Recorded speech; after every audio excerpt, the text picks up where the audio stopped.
TOD metre लावत असताना सोसायटीचा सेक्रेटरी किंवा ज्याचं घर असेल त्याच्या परमिशन शिवाय टीओडी मीटर लावलं तर आम्ही त्याच्यावरती पोलीस फौजदारी गुन्हा दाखल करेल. साहेब, कायदा नियम समजून घ्या. विद्युत कायदा 2003च्या तरतुदीनुसार वीज पुरवठा करणाऱ्या कंपनीस विजेचा मीटर बसवण्याचा अधिकार आहे. मीटर ग्राहकाच्या घरात असला तरी त्याची मालकी महावितरणची असते. मीटर बदलण्यासाठी महावितरणला ग्राहकाच्या परवानगीची गरज नाही. मीटर बदलण्याचे काम ग्राहकांच्या सोयीसाठी करण्यात येत असते. स्मार्ट मीटरमुळे ग्राहकाला अचूक बिल मिळते. त्याच्या मोबाईलवर त्याला विजेचा वापर दर तासाला समजतो.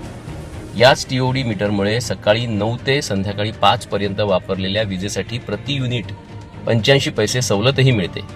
स्मार्ट मीटर ग्राहकांच्या हिताचंच आहे. साहेब, लोकांचं चांगलं होत असेल तर तुमची आडकाठी का?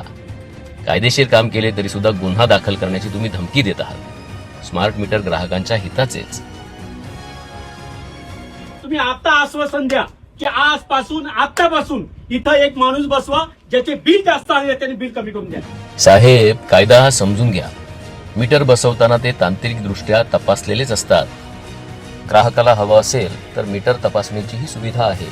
आतापर्यंत राज्यात सुमारे 1.25 कोटी स्मार्ट मीटर बसवलेले आहेत. स्मार्ट मीटरमुळे अचूक बिल येतं म्हणून बिलाच्या तक्रारी कमी झाल्या आहेत.